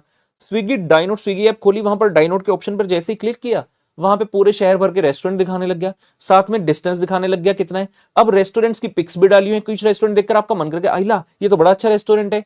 स्विगी डाइन आउट ने कह दिया भाई अगर तू जाएगा वहां पर और तू मेरी ऐप से पेमेंट करता है तो मैं तेरे को बेनिफिट दूंगा, मैं तेरे को 5% 10% का डिस्काउंट दिला दूंगा। अब बंदा खुश, कहता है जाऊंगा तो हूं बाहर खाना खाने के लिए, लेकिन जब पेमेंट की बारी आएगी ना मैं स्विगी ऐप खोलकर पेमेंट कर दूंगा, क्योंकि क्या मिल रहा है, डिस्काउंट। भाई आज की डेट में हर कस्टमर किसी ना किसी तरह से अपना पैसा बचाना चाहता है, चाहे वो कितना ही बड़ा रिच ना हो जाए। मतलब आप कौन सी कैटेगरी में बिलोंग करते हैं, पुअर हैं, मिडिल क्लास हैं, रिच है, मैटर नहीं करता, जहां पैसा बचता है भारतीय मानसिकता है कि हम पैसा बचाना चाहते हैं, इसमें कोई बुराई भी नहीं है, ठीक है ना, कोई डाका थोड़ी डाल रहे हैं। भाई ऐप कह रही है हम डिस्काउंट दिलाएंगे, मैंने कहा ठीक है भाई मैं भी पेमेंट करूंगा, क्लिक पेमेंट करी और डिस्काउंट आ गया मेरे पास भी। तो स्विगी ने ये अपॉर्चुनिटी फाइंड आउट करी कि यार जो लोग घर बैठ के खाना खा रहे हैं हमारी ऐप से मंगा के वो तो ठीक, लेकिन जो बाहर खाना खाने जा रहा है हम उसको भी टैप करेंगे। और रेस्टोरेंट से टाई अप क्या कर लिया कि जितने रुपए का बिल बनेगा लेट से 30% मेरा हिस्सा। अब रेस्टोरेंट वाले को फायदा क्या हुआ कि उसके पास और कस्टमर्स का रश आने लगा। उसकी फिक्स कॉस्ट तो उतनी ही है, क्या बिजनेस प्रेमाइसेस का उसका रेस्टोरेंट के रेंट पे कोई फर्क पड़ा नहीं, रेंट तो उतना ही है, लेकिन अब क्योंकि कस्टमर ज्यादा आ रहे हैं तो फिक्स्ड कॉस्ट की रिकवरी फटाफट हो रही है। हम तो चार्टर्ड अकाउंटेंसी वाले बच्चे हैं भाई, कॉस्ट की चीज को समझते हैं। फिक्स्ड कॉस्ट जितनी जल्दी आप रिकवर करोगे उतनी जल्दी आपका ब्रेक इवन, उतनी जल्दी आप अच्छे प्रॉफिट्स कमा पाओगे। तो जितने ज्यादा कस्टमर आने लगे उसका फिक्स कॉस्ट फटाफट रिकवर होने लगा। और अगर ये सोचेंगे यार 30% तो स्विगी वाले को दे दिया, तो यार वो तो वेरिएबल है ना, जब कस्टमर आएगा तभी तो देना है आपने, अदरवाइज कहां देना है। तो it created a win win situation for both. तो यही पॉइंट हम कह रहे हैं, it's prepares the organisation to face the future. Example के तौर पर जो मैं बोलता हूं यहां लिख लिया करो, बिकॉज एग्जाम में भी और रिवीजन के समय भी, रिवीजन के समय पॉइंट्स में जब पढ़ोगे तो वहां पर एग्जाम्पल का सहारा मिलेगा, और जब एग्जाम में चीजें आएंगी आप पॉइंट को एक्सप्लेन कर पाए या ना कर पाए, अगर आपने रेलिवेंट एग्जाम्पल लिख दिया ना और थे बल्ले बल्ले हो जानी है, बहुत वधिया मार्क्स मिलेंगे। तो हमेशा कोशिश करना अपने आंसर को एग्जाम्पल से सपोर्ट करने की। मैं थाउजेंड्स ऑफ एग्जाम्पल दे डालूंगा पूरे एसएम में आपको, आप परेशान हो जाओगे, इतने एग्जाम्पल मजा आ जाएगा आपको। लेकिन हां आप खुद के भी क्रिएट कर सकते हो, जहां कहीं आपको लगे कि यार मुझे लगता है यहां पर मैं ये भी डाल सकता हूं, तो आप वो भी डाल दीजिए, कोई दिक्कत नहीं, बस रेलिवेंट होना चाहिए। तो एग्जाम्पल स्विगी डाइन आउट याद रहेगा आपको। उसके बाद कॉर्पोरेट डिफेंस मैकेनिज्म, ये क्या चीज है, कहता है it serves as a corporate defence mechanism against the mistakes and pitfalls. कई बार हो सकता है कि हम कुछ ऐसी मिस्टेक करने जा रहे हो जो कि हमारे बिजनेस पर भारी पड़ जाए, तो स्ट्रेटेजिक मैनेजमेंट आपको ऐसी गलतियां करने से रोकेगा, और जिसने गलती कर दी वो डूब जाएगा। It helps the organizations to avoid the costly mistakes in product market choices और इन्वेस्टमेंट। कहता है एक कंपनी को, एक ऑर्गेनाइजेशन को कोई गलत प्रोडक्ट सेलेक्ट ना कर लो आप, कहीं गलत बिजनेस में पैसे ना डाल दो, ऐसी मिस्टेक से आपको बचाएगा। कैसे बचाएगा, बच्चे कह रहे हैं सर ऐसे कैसे बचाएगा, हमें आकर ये थोड़ी बताएगा ओए बिजनेस रहने दे, ये काम मत करे। भाई हमने क्या कहा, किसी भी बिजनेस को टेकअप करने से पहले एनालिसिस बड़ा जरूरी है, स्ट्रेटेजिक एनालिसिस। आप बच्चों ने जब 10th क्लास के बाद कॉमर्स लिया होगा तो कुछ सोचा होगा कि ऐसे सोच ले कि यार 4 ऑप्शन होती है, आर्ट्स है, कॉमर्स है, नॉन मेडिकल है, मेडिकल है, अक्कड़ बक्कड़ बम्बे बो 80 90 पूरे 100 में लगा धागा, चोर निकल के भागा, जहां पे रुक गया ये लूंगा मैं, तो ऐसे किया था क्या भाई, एनालिसिस किया था ना। आज की डेट में जब कोई क्लास लेनी होती है, बच्चा चूज करता है ना कि भाई मैं कौन से टीचर को चूज करूं, मुझे सबसे ज्यादा वैल्यू किससे मिलेगी, कौन टीचर बढ़िया पढ़ा रहे हैं, किसके रिजल्ट्स बेहतरीन आ रहे हैं, कौन सा टीचर जस्टिफाई कर रहे हैं अपने सब्जेक्ट को, कौन कितनी प्रॉब्लम सॉल्व कर रहे हैं, किस तरह से रिवीजन आपको क्लास में करा रहा है, मेरे केस में क्या होमवर्क दे रहा है, क्या होमवर्क चेक कर रहा है, क्या क्लास में सही से नोट्स बना रहे हैं, सारी चीजें लिख लिख कर क्लास में हो रही हैं, प्रॉपर हमारे नोट्स बन रहे हैं या नहीं बन रहे, ये सब चीजें। तो कोई भी चीज लाइफ में करनी है हम एक एनालिसिस का करना पसंद करते हैं, और अगर नहीं भी करते तो भाई बिजनेस के केस में तो करना ही चाहिए।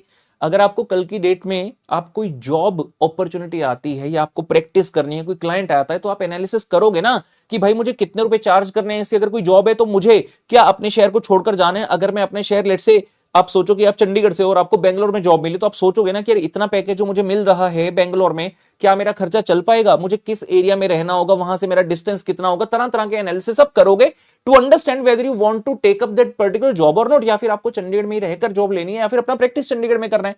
तो we always make an analysis, and if we don't we should do it, so that आप कॉस्टली मिस्टेक्स अवॉइड कर सको। आईपीएल की बात करने वाले, IPL Indian premiere league,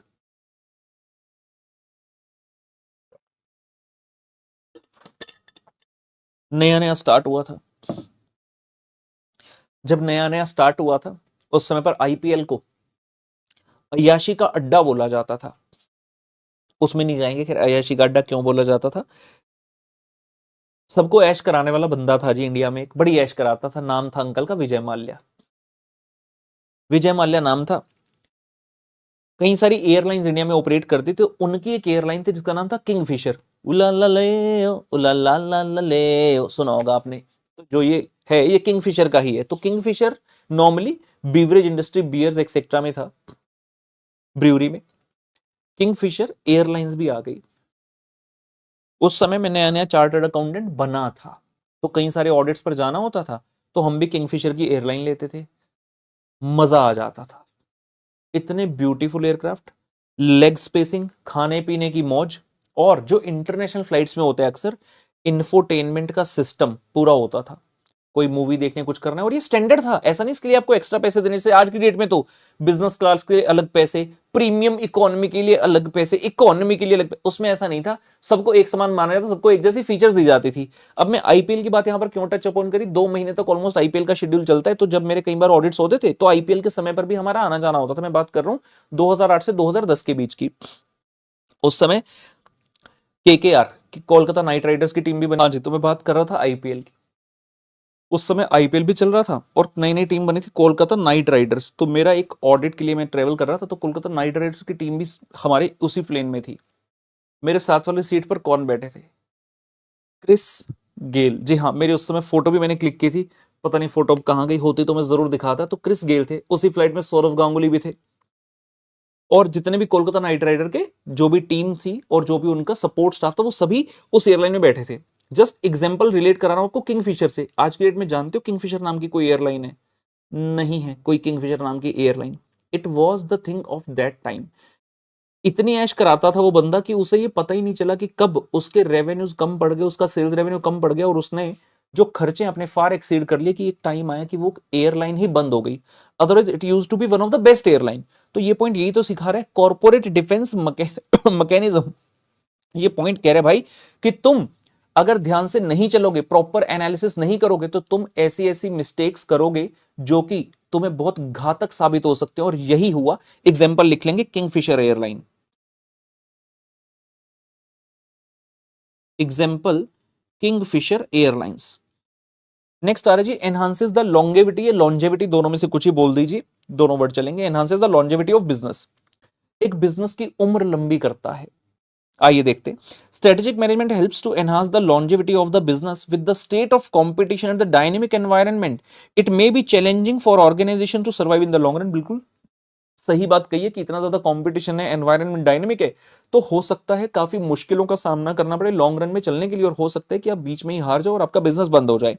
it लेकिन strategic management helps the organisation to take a clear stand in the industry and make sure it is not just surviving on luck. आपकी जो industry है उसमें you have to take a clear stand, एक statement, एक कुछ ऐसा कर जाओ कि आपके कॉम्पिटिटर समझ जाएं कि ये यही रहने वाला है, ये यहां से कहीं नहीं जाएगा। जैसे कई मूवीज होती है ना, एक एरिया होता है, एक मोहल्ला होता है, वहां पर एक नया बंदा आता है जो मूवी का हीरो होता है।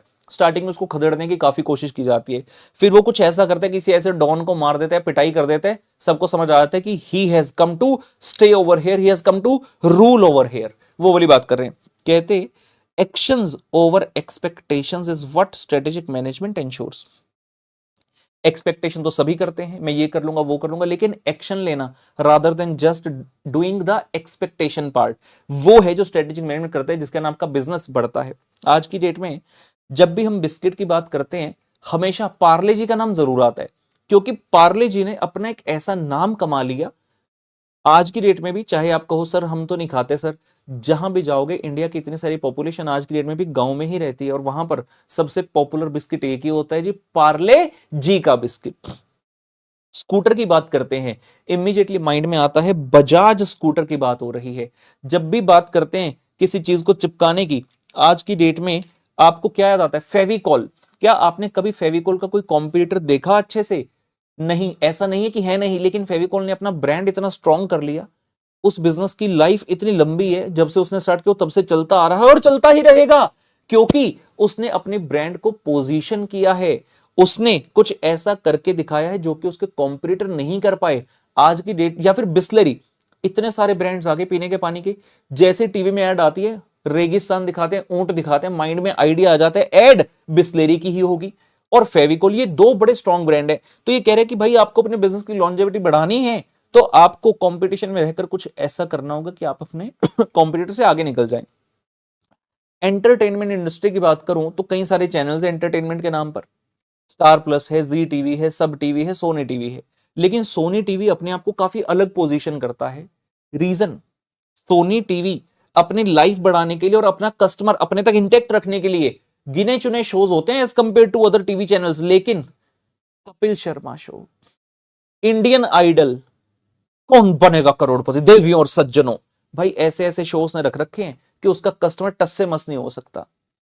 जिस समय कपिल शर्मा शो, केबीसी या इंडियन आइडल अब उतना खैर नहीं रहा जब शुरू में आया था तब, और अब तो मेन जो आपका केबीसी या फिर कपिल शर्मा शो, वो दो शो के अंदर इतनी पावर है कि उस टाइम पर अगर मान लो कोई क्रिकेट मैच भी चल रहा है, ये दो शो की टीआरपी इतनी ज्यादा जाती है कि उस समय व्यूअरशिप जो है उस पर्टिकुलर मैच की कम हो जाएगी, लेकिन इनकी कम नहीं होगी। तो वो क्या चीज है, strategic management enhances the longevity of the business. यही बात हम कर रहे हैं। एग्जाम्पल के लिए यहां पर लिख सकते हैं Fevicol,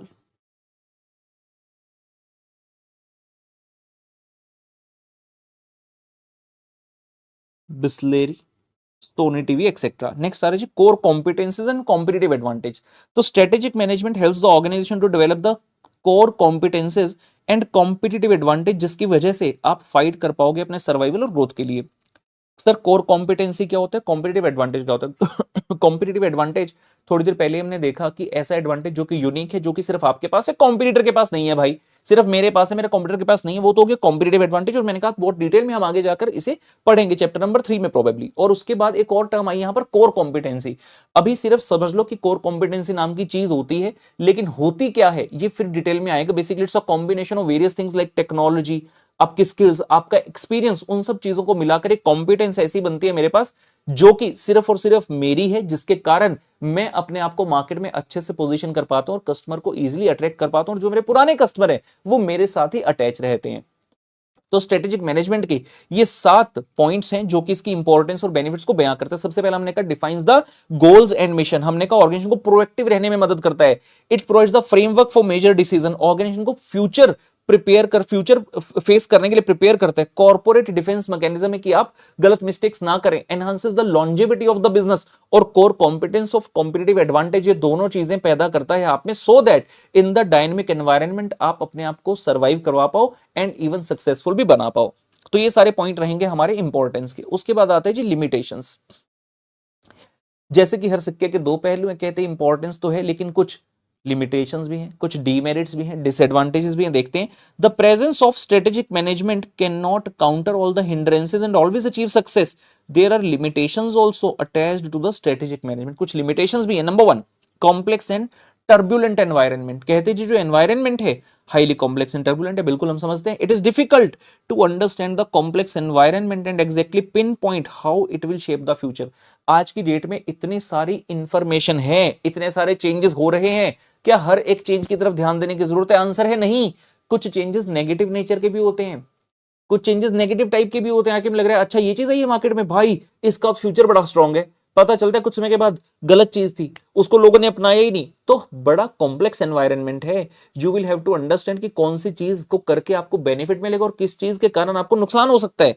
organisational estimate about its future shape may awfully go wrong. कहता आपका जो एस्टिमेट है हो सकता है वो गलत चला जाए एंड आपके सारे प्लान्स धरे के धरे रह जाएं। एग्जाम्पल, हमारी गवर्नमेंट ने कहा भाई 2 व्हीलर इलेक्ट्रिक व्हीकल को हम सब्सिडी देंगे क्योंकि ग्रीन एनवायरनमेंट की तरफ जाना चाहते हैं, पोल्यूशन की बड़ी विकट समस्या आ चुकी है भाई कंट्री के अंदर। उन्होंने कहा 2 व्हीलर इलेक्ट्रिक व्हीकल को हम सब्सिडी एक्सेट्रा देंगे, और लोगों को भी लगा कि हाँ भाई ठीक है हम इलेक्ट्रिक व्हीकल ले लेते हैं, सस्ता भी पड़ेगा और पोल्यूशन भी नहीं होगा, एनवायरनमेंट भी हमारा सेव हो जाएगा। चार्ज करके जेट डैश रेंज है तो उसमें इजीली हम कम्यूट कर पाएंगे। लोगों ने खरीदना स्टार्ट कर दिया, कंपनीज ने बनाना स्टार्ट कर दिया। लेकिन कुछ समय तक ऐसी न्यूज आती रही कि फलाने के 2 व्हीलर ने आग पकड़ ली, सड़क पर चलते चलते जल गया। आपने चार्जिंग के लिए बैटरी पर लगाया था, जल गया। बहुत सारे लोगों की डेथ भी हो चुकी है इसके कारण। मतलब जिन लोगों ने इस इंडस्ट्री में पैसा डाल दिया, अब आप कहोगे ठीक है, मतलब टू व्हीलर बना रहे थे, दिक्कत है, मत बनाओ। ऐसे नहीं होता। जब टू व्हीलर बनाने का निर्णय किया, एक फैसिलिटी ली, वहां पर प्लांट एंड मशीनरी इंस्टॉल करी, वहां से इलेक्ट्रिक व्हीकल्स बनाने स्टार्ट किए, इतने सारे लोगों को हायर किया, इतनी बड़ी एक ऑर्गेनाइजेशन बना दी, एकदम से चुटकी बजाकर खत्म कैसे कर दें? Now you have invested all of your resources in that particular business, कैसे बाहर आएंगे उससे? समझ रहे हो? मतलब बिजनेस एनवायरनमेंट में जो भी हो रहा है, ऐसा नहीं कि वो हमेशा सही ही है, गलत भी हो सकता है और हो सकता है सही है, लेकिन अभी उसको करने का सही समय नहीं आया है। तो ये चीज को पहचानना बड़ा आवश्यक है। लेकिन कहते कैसे पहचाने? कौन आकर बताएगा? एनवायरनमेंट कॉम्प्लेक्स है, टर्बुलेंट है, तो ये डिसएडवांटेज है भाई। टू व्हीलर इलेक्ट्रिक ब्रांड्स, ठीक है, ये मैंने पढ़ाया, लिखा है, पढ़ लेंगे। फिर आता है जी टाइम कंज्यूमिंग प्रोसेस। बिल्कुल सही बात है, स्ट्रेटेजिक मैनेजमेंट टाइम कंज्यूमिंग है। ऐसा तो नहीं कि बैठे बैठे आप कहते हैं वाह मेरे माइंड में ना स्ट्रेटेजी आ गई, चलो ये करते हैं। ऐसे नहीं होता। हमने कहा एनालिसिस करना है, एक्सटर्नल इंटरनल। और ये क्या एक दिन में बैठकर कर लोगे? नहीं भाई, it takes long, it takes lot of your time. तो कहते टाइम कंज्यूमिंग प्रोसेस है। Strategic management time consuming है. Organizations spend a lot of time in preparing and communicating the strategies which may impede daily operations and negatively impact the routine business. Planning and strategizing are important, but if too much time is spent on it, it might not be as fruitful. आप कहते मैं daily ना अपना schedule, जबरदस्त schedule बना के पढ़ूंगा। Focus किस पे है? शेड्यूल बनाने पर, फॉर्मुलेट पर, स्ट्रेटेजी फॉर्मुलेट करने पर, ना कि स्ट्रेटेजी इंप्लीमेंट पर। सुबह 6 बजे उठे, 12 बजे तक आप स्ट्रेटेजी बनाते रहे, एक एक मिनट आपने प्लान कर लिया कि 12 बजे के बाद ना मैं ऐसे पढ़ूंगा, इस सब्जेक्ट का इतने घंटे, ये टॉपिक ये कर दूंगा, उसके बाद इमीडिएटली ये टॉपिक करूंगा, इस सब्जेक्ट पर शिफ्ट हो जाऊंगा। भाई 6 घंटे तू स्ट्रेटेजी बनाता रहा, इंप्लीमेंट कब करेगा? वही पॉइंट ये है। कहता इतना सारा टाइम हमारा स्ट्रेटेजी बनाने में चला जाता है कि जब टाइम था उस स्ट्रेटेजी को इंप्लीमेंट करने का, हो सकता है हम उस टाइम में इंप्लीमेंट भी नहीं कर पाए। हमने कॉम्पिटिटर के अगेंस्ट कुछ एक्शन लेना था, लेकिन हम इतना ज्यादा समय उसमें स्ट्रेटेजी में लगाते रहे कि जब तक इंप्लीमेंट करते, 4 कॉम्पिटिटर ने आकर और वो वाली चीज कर दी। अब मैं पहला मेन कॉम्पिटिटर, 4 कॉम्पिटिटर और कह गए, अब मैं 6ठे नंबर पर आ गया। कस्टमर कैसे आएगा मेरे पास? सारी चंक, सारी क्रीम, सारा चंक तो वो लोग ले गए। Are you getting my point? तो हर एक चीज का एक टाइम होता है और स्ट्रेटेजी बनाने में टाइम लगता है। हाँ, इस लिमिटेशन को ओवरकम किया जा सकता है कि आप थोड़ा जल्दी जल्दी इस प्रोसेस को करें, ज्यादा नंबर ऑफ पीपल इस पे डिप्लॉय कर दें, so that the decision can be taken as earliest as possible. फिर आई जी कॉस्टली अफेयर। पैसे बड़े लगते हैं स्ट्रेटेजिक मैनेजमेंट में। कोई भी बैठकर कर सकता है क्या? नहीं, you need the experts to do the strategic management for you. जितने भी स्टेप्स हैं, जो भी हम पूरे स्ट्रेटेजिक मैनेजमेंट पढ़ेंगे आगे जाकर, तरह तरह की चीजें करना, तरह तरह के एनालिसिस करना, इवेल्युएट करना, ऑल्टरनेटिव्स को बनाना, उसको देखना, इवेल्युएट करना, उसके बाद कंट्रोल करना, इन सबके लिए भाई you need the experts. Means you need money for this. तो लार्ज ऑर्गेनाइजेशंस तो फिर भी अफोर्ड कर पाएंगी, लेकिन एक स्मॉल ऑर्गेनाइजेशन इसका प्रयोग नहीं कर पाएगी। It's a costly process. Strategic management adds a lot of expenses to an organization. Expert strategic planners need to be engaged. Efforts are to be made for analyzing the external and internal environment to devise the strategies to implement them. These can be costly with limited resources. Organization जहां पर small और medium है, उनके लिए बड़ा मुश्किल काम ही हो सकता है। तो ये भी एक limitation है obviously. Difficult to estimate the competitor response. ये क्या चीज आई थी? कॉम्पिटिटर, हमने कहा जी रिएक्टिव स्ट्रेटेजी। हमें पता चल गया कॉम्पिटिटर ये करने वाले, हमने कहा अच्छा ये करने वाले है, हम भी चलो अपना स्टार्ट करते हैं।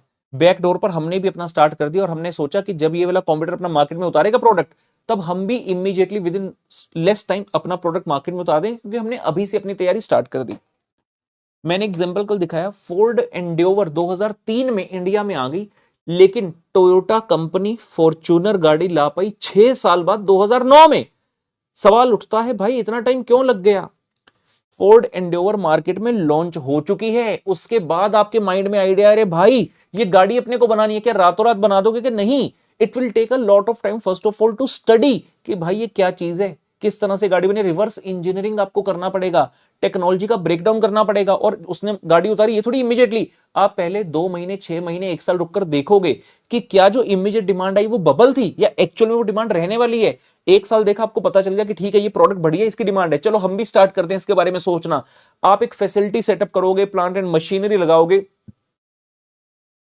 तरह तरह की skilled unskilled semi skilled force arrange करोगे, it will take a lot of time. Part sourcing करोगे, कहां से रॉ मटेरियल लेना है, किस तरह से बनाना है, किस तरह से अपने आप को मार्केट में पोजीशन करना है, हमने कैसी गाड़ी बनानी है टक्कर देने के लिए, this things take a time.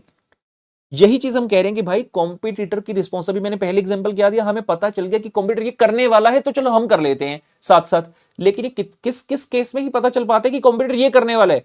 Competitor अपने आप को चार दीवार के अंदर बंद करके अपनी स्ट्रेटेजी बनाता है सो दैट वो लीक ना होने पाए। जब फाइनली उसका प्रोडक्ट मार्केट में उतर जाएगा तब जाकर हम लोगों को समझ आएगा कि भाई कुछ ऐसा हो गया। जियो ने जब फ्री डाटा बांटा 2 साल के लिए, मान लो आज का डेट उन्होंने अनाउंस करने के रख लिया कि आज हम ये अनाउंस करने वाले हैं। अब अगर इस अनाउंसमेंट के 6 महीने पहले एयरटेल वोडाफोन आइडिया को पता चल जाता कि भाई ऐसा कुछ होने वाला है, तो वो अपने आप को पोजीशन कर सकते थे कि भाई ये ऐसा होने वाले, हम पहले से ना तैयारी करके रखते हैं कि इसके रिस्पॉन्स में हमें ये करना है। लेकिन पता ही कितनी बार चलता है, मान लो दो कंट्रीज की आपस में लड़ाई हो गई, रातों रात एक कंट्री ए ने कंट्री बी के ऊपर मिसाइल दागना स्टार्ट कर दिया। अब कंट्री बी तो बेचारी आराम से सो रही है, it is not prepared for this, तो उसको रिस्पॉन्ड करने में टाइम लगेगा ना। लेकिन अगर कंट्री बी को पहले से पता होता कि हमें आशंका ऐसा कुछ होने, तो दे कुड प्रिपेयर देमसेल्फ। लेकिन कंट्री ए चार दीवार के अंदर बंद रहकर अपना डिसीजन ले रही है कि कंट्री बी को पता ना चल पाए। तो यही तो दिक्कत है। देखिए जी, in a competitive scenario where all the organizations are trying to move strategically, it is difficult to clearly estimate the competitive responses to a firm's strategies. It is difficult to estimate the strategic planning of competitor because most of these decisions are taken within the closed doors by the top management. Example, आपने कई बार सड़क पर गाड़ी चलती देखी होगी, hold कीजिए मैं दिखाता हूं एग्जांपल एक।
ये देखिए जी, आपने कभी इस टाइप की कार देखी होगी सड़क पर चलते हुए, कार चल रही है लेकिन उसे ढका हुआ है।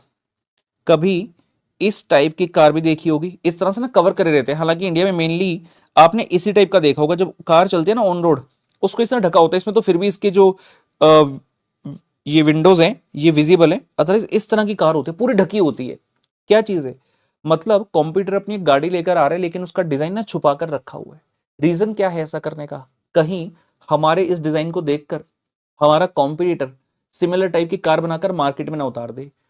अब बच्चे कहेंगे सर छुपाने का फायदा क्या, लॉन्च तो होने ही वाली है। जब लॉन्च होगी उसके बाद कॉपी करो चलेगा, लेकिन लॉन्च होने में 3 महीने, अभी तो टेस्ट ड्राइव कर रहे हैं हम कार की, पूरे इंडिया में घुमा घुमा कर देख रहे हैं कि भाई जो चीज हम ऑफर कर रहे हैं कि कितनी एवरेज आने वाली है इसकी, वो टेस्टिंग कहां पर है। जब कंपनी में गाड़ी को बनाया गया, फैक्ट्री के अंदर असेंबल किया, तभी पता चल गया अरे इतनी एवरेज आ जाएगी। उसको टेस्ट करेंगे, उसकी रोड प्रेजेंस क्या है, क्या क्या दिक्कतें आ रही हैं चलाने में, सभी चीजों की टेस्टिंग, उसके बाद फिर से जो भी प्रॉब्लम्स निकलेंगे उसको करेक्ट करेंगे, देन वी विल लॉन्च। अगर 4 महीने के बाद लॉन्च, और अगर आज ही मैं बता दूं तो मतलब मेरा कॉम्पिटिटर 4 महीने एडवांस में इस गाड़ी की तैयारी करना स्टार्ट कर देगा, and we can not afford to give him even a single day to do this. तो ये भी एक हिस्सा हो गया कि कार्स को कैमोफ्लेज इसलिए किया जाता है बिकॉज कोई भी आज के डेट में नहीं चाहता कि हमारा कॉम्पिटिटर हमें कर सके कंपीट या फिर कॉपी कर सके। ठीक है ना, एप्पल का एग्जांपल लिखा है, Apple changed the market dynamics of the speaker industry by choosing to remove 3.5 mm video jack from audio jack from iPhone। Her phone के अंदर 3.5 mm का जैक होता है, मोटा सा पिन आप उसके अंदर घुसाते हो, ईयरफोन लगाते हो और इंजॉय करते हो म्यूजिक को। एप्पल कंपनी ने 3.5 mm का ऑडियो जैक ही निकाल दिया। अब एप्पल ने ऐसे अपनी स्ट्रॉन्ग ब्रांड प्रेजेंस बना लिया, वो कुछ भी करते लोगों को लगता है भाई कुछ तो बात होगी, और अगर कुछ बात नहीं भी है तो ऐसा नहीं कि आप उस फोन को लोगे नहीं। जिस इंसान ने एप्पल का फोन लेना है उन्हें एप्पल का ही फोन लेना है, चाहे उसने चार्जर बंद कर दिया देना, वो कहता भाई चार्जर तो अलग से खरीद लो ना, इसका मुझसे क्यों मांगते हो।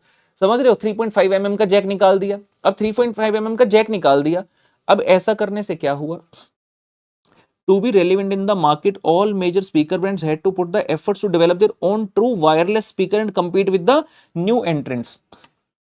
जब आईफोन ने निकाल दिया, जो नए ब्रांड्स आ रहे हैं जो ईयरफोन होते हैं, तो उन्होंने तो समझ लिया कि अच्छा ये नहीं दे रहे, सी टाइप दे रहे, तो हम अपना सी टाइप वाला बना देते हैं। लेकिन जो पुराने ब्रांड्स थे वो क्या करें, पुराने ब्रांड्स हैं तो वही अपना बनाया 3.5 mm वाला पिन है। मतलब मान लो मेरे पास एक ईयरफोन है, ये फोन है, तो मैं इसके अंदर क्या करूंगा, यहां पर 3.5 कहां गया मेरे फोन का, ये रहा 3.5 mm का इसके अंदर जैक लगाऊंगा और कान में डालकर म्यूजिक एंजॉय करूंगा। लेकिन एप्पल कंपनी ने निकाल दिया। अब पुराने जितने ब्रांड्स ईयरफोन के थे, now they had to take this effort कि भाई ये एप्पल ने क्या कर दिया यार, हमारा धंधा बंद कराएगा, तो उन्हें फटाफट से अपना मैन्युफैक्चरिंग इस तरह से करना पड़ा कि जो नए लोग इस बिजनेस में आ रहे हैं ईयरफोन में, वो तो सारे 3.5 mm के अलावा दूसरा सी टाइप भी बना देंगे, लेकिन जो पुराने वाले ब्रांड थे उनको भी वो सी टाइप लॉन्च करना पड़ा to stay competitive in the market. तो ये हम कह रहे हैं कि भाई कॉम्पिटिशन में रहने के लिए, कंपटीशन में रहने के लिए हमारा कंप्यूटर क्या कर रहा है जानना जरूरी है, but it is difficult to estimate. हमें नहीं पता रातों रात कौन सा कंप्यूटर क्या चीज लॉन्च कर दे और क्या स्ट्रेटेजी वो अपने क्लोज डोर्स के अंदर बना रहा है। तो ये चार चीजें हमारी लिमिटेशन के अंदर आएंगी। पहला बोला जी एनवायरनमेंट कॉम्प्लेक्स है, दूसरा बोला टाइम कंज्यूमिंग है, तीसरा बोला आपका कॉस्टली है, और चौथा बोल रहा है कि हमारे लिए मुश्किल है कंप्यूटर की रिस्पॉन्स को सोचना कि वो क्या कर बैठेगा। ठीक है, आगे बढ़ते हैं। कहता जी अब ये बताओ, इंपॉर्टेंस भी देख ली, लिमिटेशन भी देख ली, तुम्हारा वर्डिक्ट क्या है, कंक्लूजन क्या है, क्या हमें ये करना चाहिए, क्या बिजनेसेस ऐसा करते हैं, आइए देखते हैं। Do businesses opt for the strategic management even with its limitation? The answer is yes, the businesses do opt for strategic management even after the limitation, because agreed that it's a time consuming and costly process, yet all organization want to indulge into it because even though it is limitation, its importance outweighs its shortcoming। कहते हैं भाई थारी जो importance है, it is more than your shortcoming, your importance is more than your limitation। A business can't operate and succeed without the proper strategic management। इसमें इससे संबंधित हमारे पास एक केस स्टडी है, केस स्टडी पर आएंगे। क्वेश्चन नंबर 3 है पुत्र, क्वेश्चन नंबर 3 है हमारे पास। It says Ramesh Sharma has 15 stores selling the consumer durables in Delhi region. क्या बात है, बड़ा बिजनेस है, 15 स्टोर है उनके, कंज्यूमर ड्यूरेबल आइटम चीजें जो है बेचते हैं, electronics and all.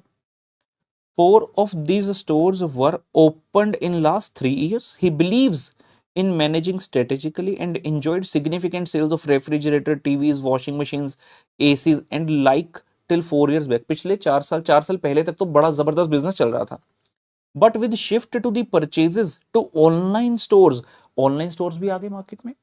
Sales of his physical stores came down to about 70% in the last 4 year. अगर पहले 100 यूनिट बिकते थे, अब 70% रह गए, मतलब 70 रुपए। Analyse the position of Ramesh Sharma in the light of limitations of strategic management. कहता भाई एक तो बताओ कि इनके साथ क्या हो रहा है, और दूसरा स्ट्रेटेजिक मैनेजमेंट की लिमिटेशंस भी साथ साथ डिस्कस करो। देखते हैं। Ramesh Sharma is facing declining sales on account of large scale shift of customers to online store. बिल्कुल सही। While he is using the tools of SM, they can not counter all the hindrances and always achieve the success. चाहे strategic management use कर भी रहे, तब भी ऐसा नहीं कि 100% सक्सेस मिल ही जाएगी, because there are certain limitations which are attached to the strategic management। कुछ limitations हैं इसकी जो कि इस प्रकार है। पहला जो हमने पढ़ा, environment जो है जिसमें आप strategy बना रहे हो is highly complex and turbulent। Entry of online stores, a new kind of competitor brought a different dimension to selling consumer durable।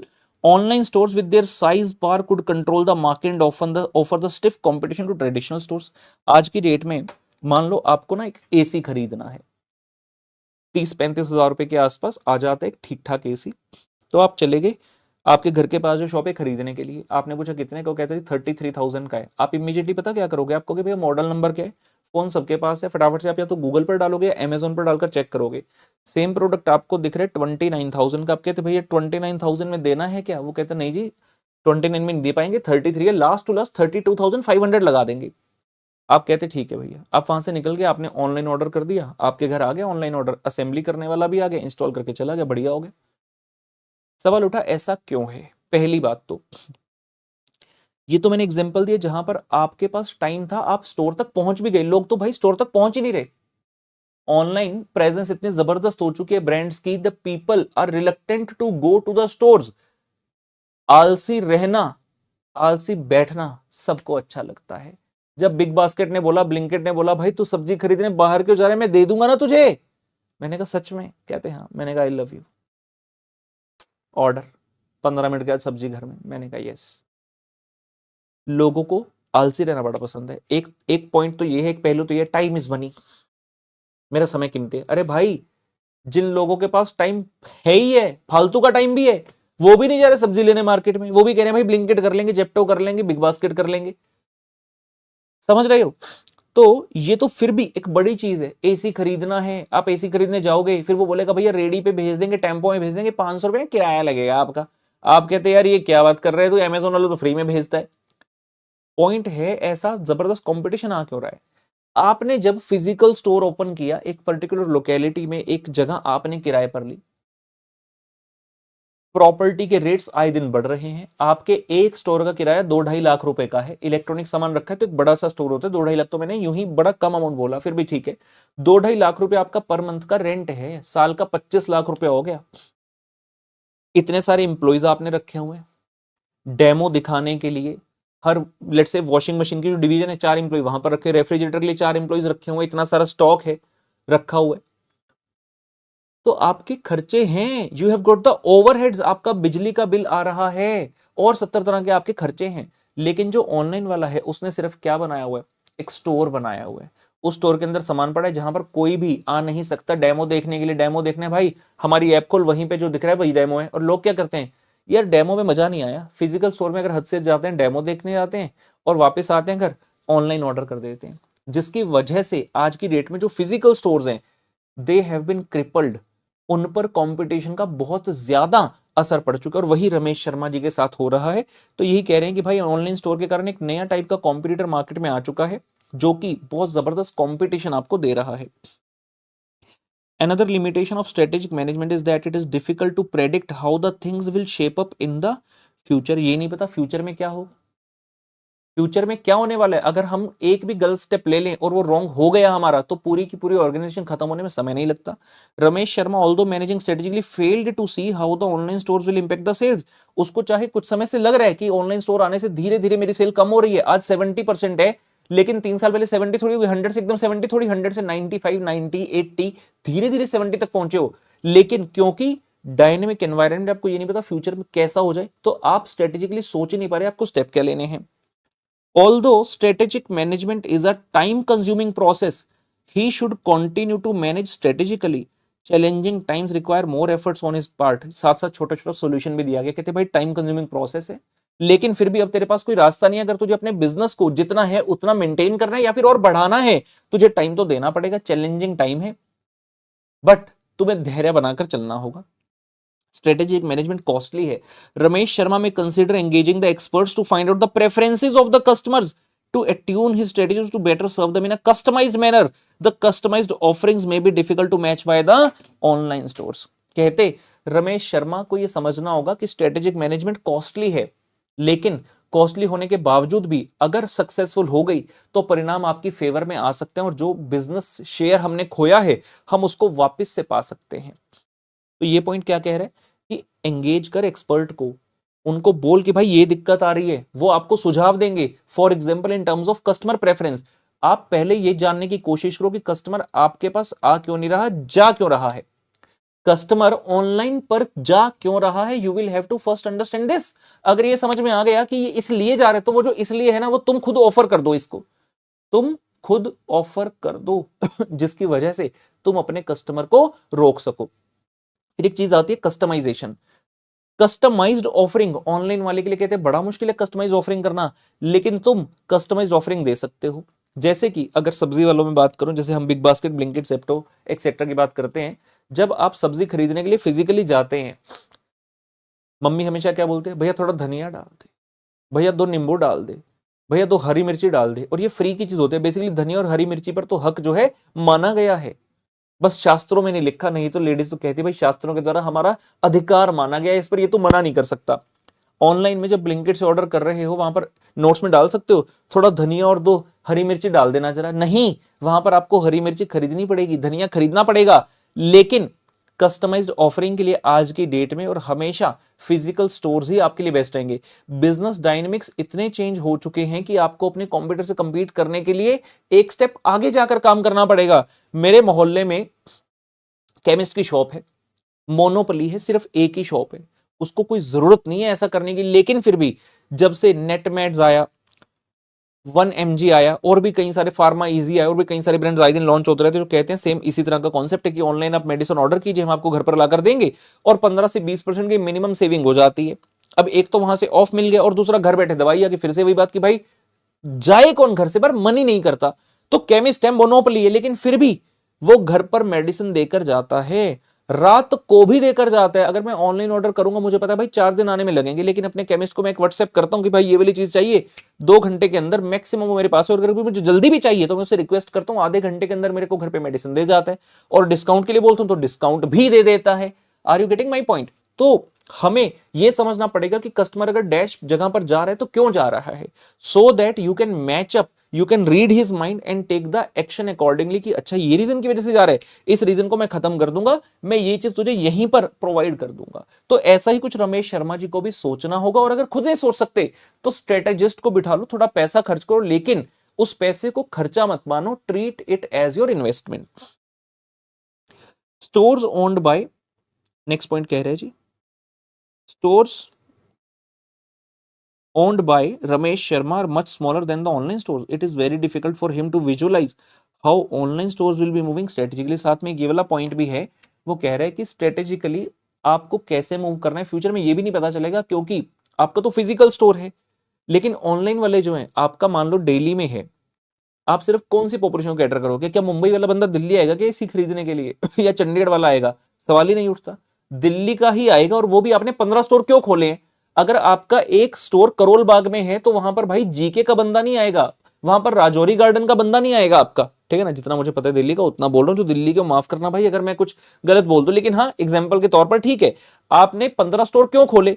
Delhi इतना बड़ा है, हर एरिया में आपको चाहिए था कि वहां की जो नियरेस्ट पॉपुलेशन है उसको आप कैटर कर सको, लेकिन ऑनलाइन वाला तो फोन पर है ना भाई, फोन कोई भी चला सकते, पूरे भारत का कोई भी बंदा, आप किसी भी पिन कोड पर सामान मंगवा सकते हो। तो जस्ट इमेजिन कि उन लोगों के स्टोर्स कितने बड़े हैं, स्प्रेड ओवर इन किलोमीटर्स हैं, और तुम्हारा तो चंद मीटर्स में है।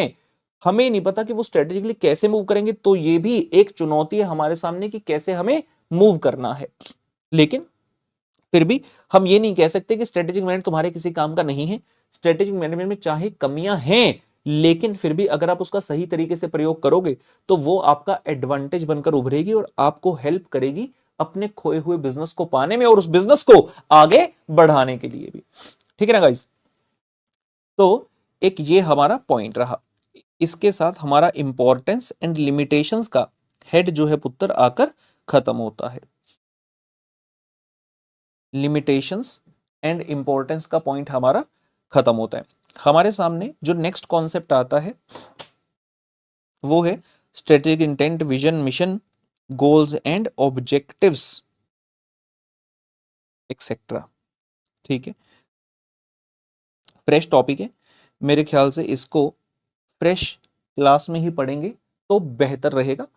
आज का जो सिस्टम है, आज का जो कार्यक्रम है, हम यहीं पर समाप्त करते हैं। जैसा मैंने कहा था, डेली का डेली आप पढ़ते रहिए, सो दैट हम इजीली आगे बढ़ पाए। ठीक है ना? डेली का डेली पढ़ेंगे तो एग्जाम के लिए भी प्रिपरेशन साथ साथ होती रहेगी, और मेरे साथ साथ रिवाइज करोगे तो जैसे चैप्टर 1 क्लास में खत्म हो, तो चैप्टर 1 आपका एक बार तो मुझसे पढ़कर खत्म हो गया, और एक बार खुद की रिवीजन से भी खत्म हो गया।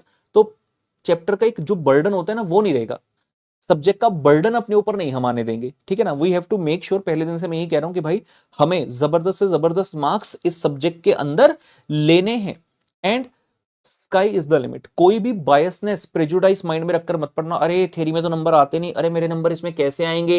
You are getting the best of the best knowledge along with the real life examples, so you don't have to worry about anything, just follow what I say, just follow what I से। और कोई भी चीज life में जब करते हो, पहली बार तो थोड़ी मुश्किल लगेगी ही, लेकिन एक अच्छा सच्चा बढ़िया व्यक्ति इंसान वही है जो कि हार ना माने और आगे बढ़ता जाए।